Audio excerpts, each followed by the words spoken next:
Здравствуйте! В эфире 10 канала программа «Прямой доступ». Меня зовут Екатерина Юрганова. И позвольте представить нашу гостью. Ольга Сергеевна Антонюк, заместитель начальника территориального отдела Роспотребнадзора по Новокузнецку и Новокузнецкому району. Вечер добрый. Здравствуйте. Говорить мы сегодня будем о гриппе, об острых респираторных вирусных заболеваниях. Я напоминаю, что мы работаем в прямом эфире. Телефон для ваших звонков 99 30 34, а СМС-сообщения принимаются на номер 960 911 10 10. Просьба не путать. Ольга Сергеевна, ну давайте сразу начнем со статистики, хотя, как мы с вами до эфира разговаривали, подводить ее рано.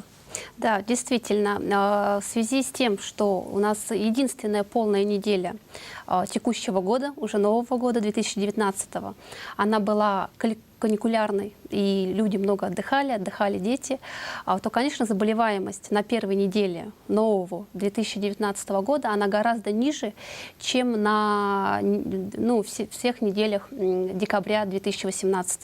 За медицинской помощью обратилось более 1800 человек за одну неделю. Для сравнения, последние недели декабря это было там 4200 тысяч человек. И еще одна особенность этой же недели была, что среди обратившихся за каникулы детей чуть более 55%, хотя обычно у нас их более 70%. Это опять же обуславливает то, что эта неделя такая достаточно активная в отношении отдыха была. Но тем не менее стоит отметить, что заболеваемость первой недели 2019 года, она выше заболеваемости первой недели 2018 года, которая точно так же была неделей отпускной, выходной и так далее. Это обусловило многие факторы, в том числе, что и первые случаи гриппа у нас начали регистрироваться в этом году рано. За 2 недели до конца 2018 года мы уже видели первые случаи гриппа, лабораторно подтвержденные в том числе. В 2017 году, в декабре, у нас случаев гриппа не было. В конце декабря 2018 года мы говорили о том, что появился вирус, и вирус гриппа, мы его уже сразу назвали, и даже имя ему назвали — гонконгский. Не совсем так, поскольку действительно в средствах массовой информации очень много где прозвучало, что гонконгский тип. Дело в том, что на сегодняшний день мы можем определить, что это тип H3N2, среди которого встречается несколько типов. Это для примера сказать, как все наслышаны, да, все знают, что у нас есть так называемый свиной грипп, хотя он так назван чисто условно. Это один из типов H1N1 или официальное его название Калифорния 2009, или грипп H1N1 высокопатогенный. Так скажем, с легкой руки ваших коллег-журналистов, да, он был широко распространен среди населения с названием свиной. А бывает H1N1, но не свиной. Также и H3N2. Тоже, тем более, все у нас население достаточно грамотно и достаточно широко пользуется различными средствами информации. Все знают, что гриппы, вирусы не мутируют. И H3N2, он, да, есть гонконгский, но есть там сингапурский, несколько иных типов. И наша лаборатория, мы можем определить, что это, да, тип H3N2, а какой именно, более точечно, мы сказать не можем в настоящий момент, поскольку анализ этот, из ближайших нам лабораторий можно провести только в лаборатории «Вектор» в Новосибирске. И как только у нас накопится достаточно данных для анализа, конечно, туда отправим и узнаем, какой именно тип. Но в настоящий момент мы можем сказать, что да, у нас, во-первых, на сегодняшний момент зарегистрирован только тип А бывают и тип Б гриппа, и в основном это H3N2. Говоря гонконгский, калифорнийский, он же свиной, да, мы подразумеваем географические точки по месту определения, появления, рождения. Не совсем рождения, а по месту, где он был выделен впервые. Потому что мутировать он мог и чаще всего мутирует в странах Азии, причем это Юго-Восточная Азия, где более теплый климат. Это место, где так скажем, находилась та лаборатория, которая этот вирус впервые выделила, идентифицировала, и таким образом он получил свое название. Ну, рассчитывать на то, что на карте появится Новокузнецкий, невозможно, потому что у нас нет лабораторий, которые столь сложные проводят анализы. Но, опять же, мы же не можем сказать вперед за много-много-много лет. Возможно, у нас уже через год, через два появится лаборатория, которая у нас и так у нас достаточно широкими возможностями обладает лаборатория вирусологическая города, которыми не обладают, допустим, соседние с нами города, к сожалению. Сколько ежедневно поступает анализов? Ведь не каждый человек, который пришел с кашлем или с легким насморком, его анализы берут и отправляют, проверяют, не грипп ли это, у кого берут, в каких случаях. Но сразу здесь хочется сказать одно, что ни в одной стране мира, даже где нам кажется очень хорошо живут люди, не обследуют 100% лиц, которые обратились с признаками ОРВИ. И это не совсем целесообразно и действительно требует больших затрат. У нас приоритет, конечно, обследуются лица с тяжелой клиникой, но в основном это клиника, требующая, допустим, там, лечения в стационаре в том числе. Это лица, у которых подозревают осложнения. Это в случае, если у нас там, возможно, будут зарегистрированы групповые случаи заболевания, тоже будут обследованы. И это беременные женщины. Вот это приоритет. Да, конечно, врач, к которому обращается пациент, он может расширить этот перечень.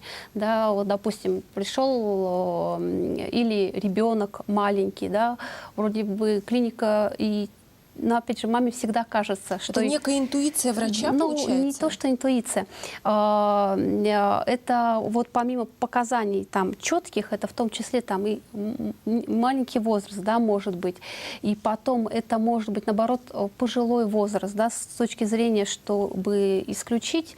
И если это грипп, развитие, раньше начать профилактику различных рода осложнений у пациента. Обследуют у нас, конечно, в то же время достаточно мало людей, даже в сравнении с более крупными городами. И, повторяю, у нас приоритет идет это лица с тяжелой формой заболевания, это беременные женщины, естественно, и лица младшего возраста, и групповые случаи заболевания. Ольга Сергеевна, есть звонок от наших зрителей, давайте выслушаем. Хорошо. Добрый вечер, вы в прямом эфире, говорите. Добрый вечер. Алло. Алло, я вас слушаю. Отойдите, пожалуйста, от телевизора. Алло. Отойдите от телевизора подальше. Да-да, мы вас слышим. Отойдите от телевизора, будьте добры. Вот как. Да-да-да. Алло, задавайте. Да-да, алло, сейчас можно говорить? Да-да-да, вот вас отлично слышно. Хорошо, хотел бы такой вопросик задать. Вот насколько эффективны вот эти вот лепесточки, масочки, да, вот такие вот, как бы на лицо вешают, вот от гриппа, или вообще эффективны они, или вообще стоит ли вообще ими воспользоваться? Спасибо большое. Вопрос актуальный, потому что вчера буквально ходили по торговому центру, и я видела очень много людей в этих масках. Маски обычные? Маски на лицо. Знаете, сейчас даже есть с разнообразными смайликами. То есть обычно, конечно, да. Это тоже эффективная мера. И, к сожалению, почему-то слабо приживающаяся у нас. Вот опять же, если мы посмотрим, Япония, да, Китай, когда мы слышим, там появляются новые вирусы у них, да, даже не обязательно гриппа, а какие-то иные. И мы их показываем в страну, да, и видим, или у них смог, когда они огромное количество людей показывают, которые идут в масках. У нас смог, все равно мы жалуемся, тяжело, и у нас как бы нет такого широкого распространения применения масок. Маски эффективны. Конечно, они эффективны в плане ношения, но, опять же, не стоит забывать, что носить их нужно правильно. Если это одноразовая маска, обычная, купленная в аптеке, то 2 часа, и через 2 часа ее нужно снимать и заменять. И закрывать надо все органы дыхания. Потому что я тоже вижу иногда людей, вот, кстати, даже работников торговли видела, которые, видимо, исполнили приказ руководителя, там, который им сказал, давайте... Так спустили. Да, да, но закрыли при этом только рот. У нас, помимо рта, да, нос тоже орган дыхания, причем основной орган.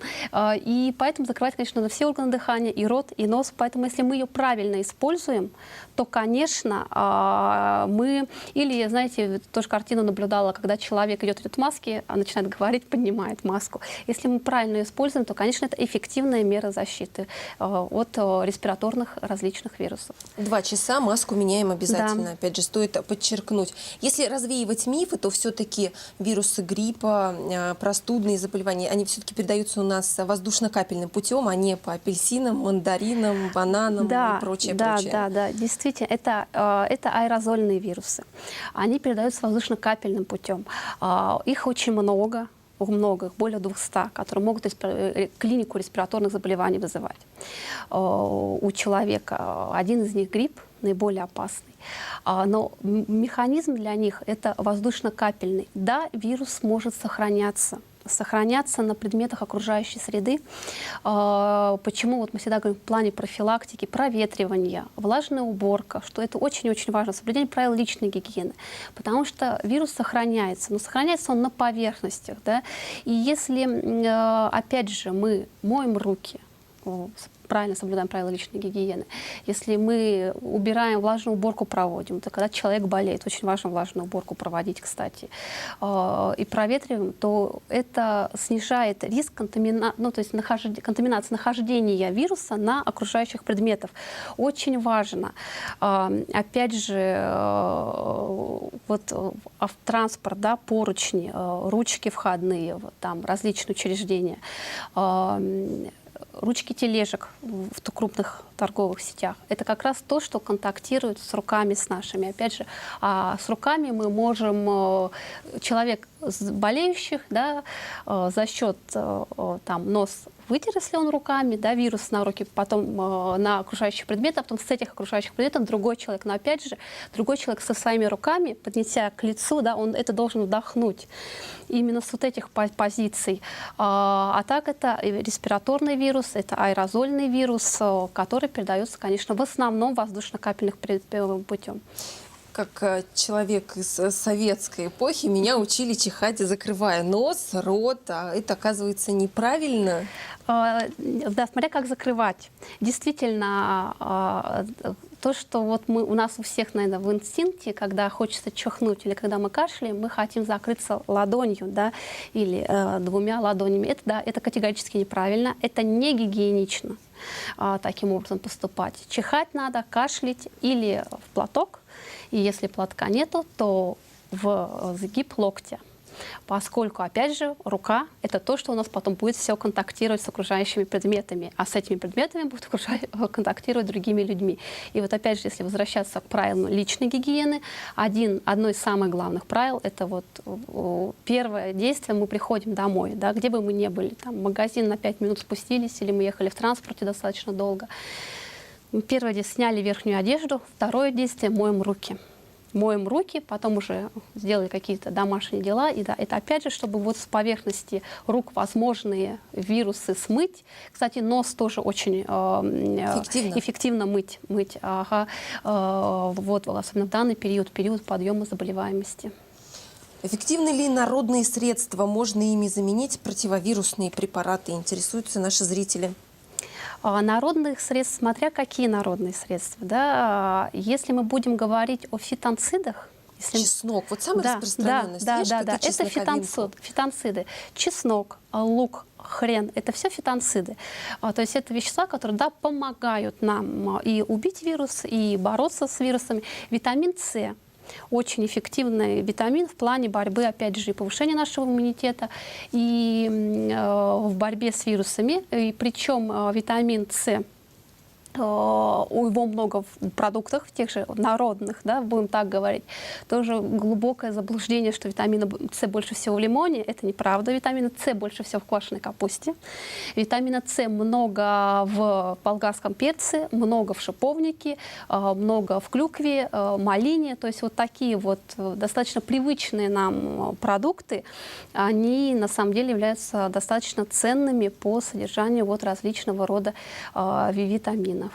Сколько вируса живет, вот если он выпал из больного человека на поручень и катается в троллейбусе, скажем так, сколько он там протянет? Это зависит от многих факторов. Это зависит от температуры, это зависит от дозы, да, то есть либо это была, грубо говоря, большое количество дозы, это как раз вот зависит от температуры окружающей среды, это зависит от сухой влажный воздух и тому подобное. То есть очень много факторов, но в среднем при благоприятных условиях он, конечно, несколько часов может сохраняться. У нас, опять же, я думаю, в Новокузнецке не как в Гонконге, да, у него шансов выжить все-таки поменьше будет. Мыл руки, избегал заболевших коллег и все равно заболел. Что я сделал не так?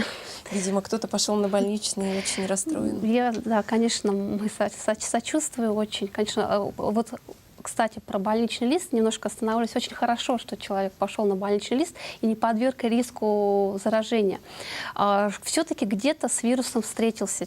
Это не то заболевание, которое у человека как бы рождается само по себе. Все равно должна быть первая причина, а первая причина – это попадание вируса в организм.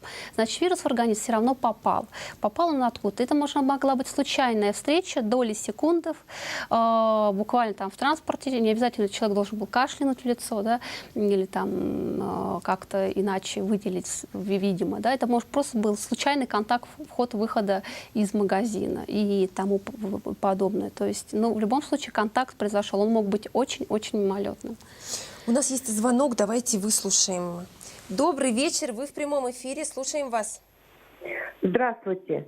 У меня в семье заболело 2 человека. Очень пожилая женщина и маленький ребенок. И всех врачи лечат антибиотиком. Скажите, пожалуйста,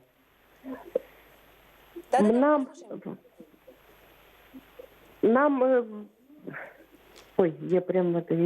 Да-да-да, мы вас слушаем. Всех лечат антибиотиками, и, видимо, пожилого Да, человека. вот мне интересно, как нам относиться к этому заболеванию сегодня, потому что я не могу вылечить антибиотиком. Я пролечила свою бабушку, ей 82 года, уже 7 дней антибиотиком. Через 3 дня у нее снова возобновилось это заболевание. Мне снова пришлось возвращаться к антибиотику. Антибиотики вам назначил врач, я правильно понимаю? Да. Мы вызвали врача и снова...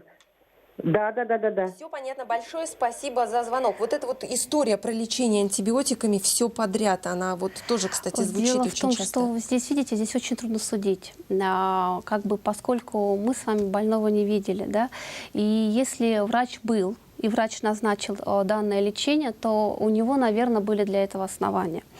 Возраст пожилой человека. Вероятно, врач хотел исключить развитие пневмонии. Возможно, я могу здесь только предполагать, да, поскольку, подчеркиваю, для того, чтобы судить достоверно, нужно знать пациента и общаться с пациентом, знать какую-то вот предысторию. Иногда назначение антибиотиков действительно целесообразно. Это с точки зрения, чтобы, возможно, уже было начало какое-то бактериального осложнения, да, возможно, уже были признаки бронхита или отита. Ну, повторяю, здесь это сложно судить, но вероятнее всего, если доктор назначил антибиотики, что у него были для этого основания, она достаточно высока. А если говорить о самолечении антибиотиками, потому что люди очень часто не разделяют, ведь только врачи, доктора понимают, вообще сама наука, вирусология этим занимается, есть у нас вирусы, есть у нас бактерии, это все совершенно разные существа, или как их правильно называть, кстати? Это разные совершенно действительно, это разные представители микробного мира. Микробный мир, он огромен, он разнообразен. Там помимо бактерий, помимо вирусов, есть еще много кого другого. И действительно... Не знаешь, живешь и думаешь, вот не знать бы и жить бы спокойно. Лечение антибиотиков — это все-таки уничтожение бактерий.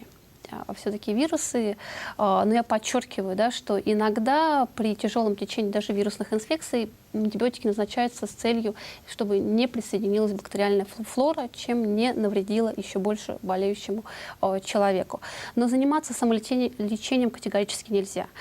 Помимо того, что нельзя заниматься самолечением, у любого препарата, особенно антибактериального, вообще любой препарат медицинский, если он эффективен, если он действительно препарат и придуман для лечения, у него есть определенные показания, противопоказания, схемы лечения.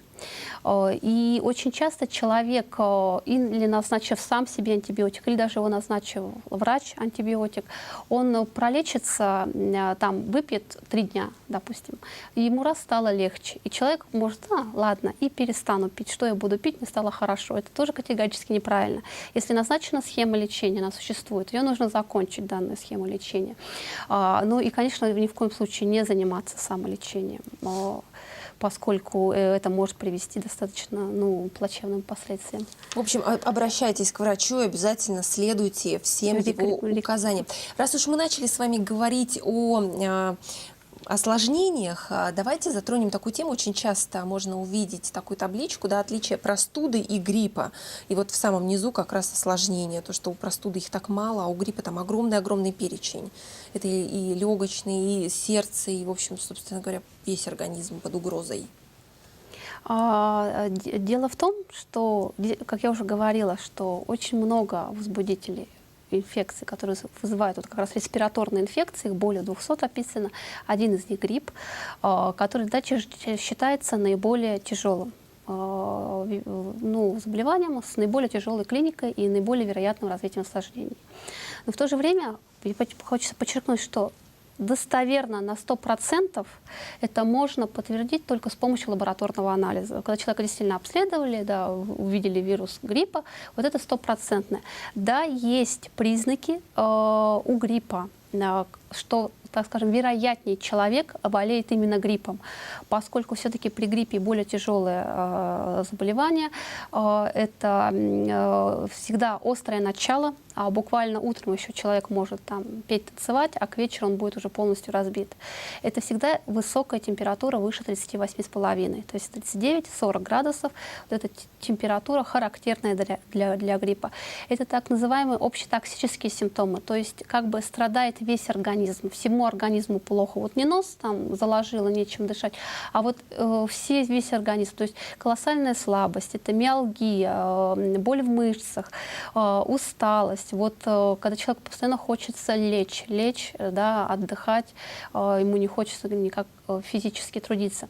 Но опять же я хочу сказать, что это не значит, что если это другое ОРВИ, не грипп, да, и человек начинает болеть другим ОРВИ, допустим, у него там невысокая температура, покашливание или там глазки покраснели, это не значит, что этот человек может там прыгать, скакать, танцевать, да, не заниматься лечением, элементарно не там уйти на покой, да, там немножко несколько дней, 6-5 дней полежать, да, дома, обильное питье и так далее. Если человек не будет следить за своим здоровьем, если человек даже и с ОРВИ можно привести, и ОРВИ обычные могут тоже привести достаточно к тяжелым последствиям, если человек не будет задумываться над своим здоровьем. В общем, заболели, не хотите беречь себя, хотя бы о коллегах подумайте, да. Идите на больничный. Да.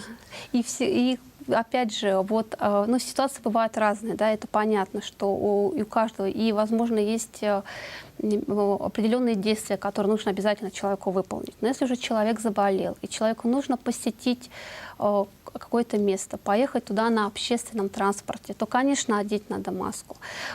Не подвергнуть риску заражения окружающих людей. Конечно, кашлять и чихать в локоть или в платок носовой, чтобы вот как бы минимизировать риски заражения у других. Если говорить о прививках, прилетел вопрос от зрителя, насколько прививки снижают риск заболеть в эпидемию, и прививка, которую делали осенью, поможет или нет? Тут как бы два вопроса в одном. Угадали со штаммом? Вот нас прививали осенью, в том числе ответственных. Нас, да, и нас прививали. Да, это очень хорошо. От 3 видов штаммов, Это Б, 1 тип Б и 2 типа А. Это H1N1, как раз вот подобный высокопатогенному, и H3N2. Опять же, угадали, не угадали, По окончанию сезона можно сделать вывод. Опять же, когда уже будут вот эти более тонкие анализы выполнены. Но даже в этом случае все равно привитой человек, он, даже если он заболеет, он перенесет прививки заболевания гораздо легче, чем непривитой человек.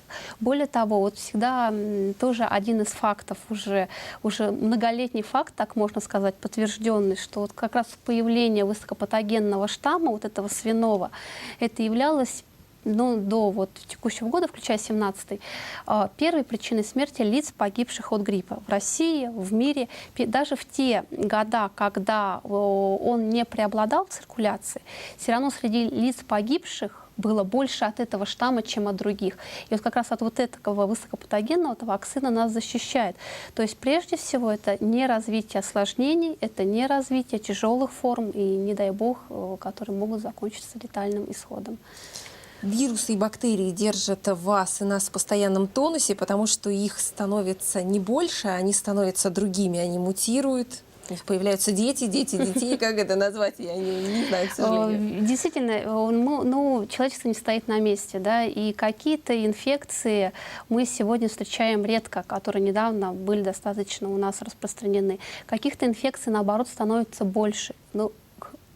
Как бы печально мне звучало, человек всегда болел и будет болеть различными инфекционными заболеваниями. Наша главная задача, да, чтобы человек остался здоров, выздоровел как можно быстрее, без осложнений и без всего. Появление новых штаммов вирусов, гриппа в данном случае, это, так скажем, постоянно происходящий процесс в мире, и эти штаммы новые появляются, мы об этом постоянно слышим, нам постоянно об этом говорят, и целые научные институты существуют, в том числе на территории России, которые занимаются вот как раз исследованием и новых штаммов, появлением и прогнозом появления новых штаммов.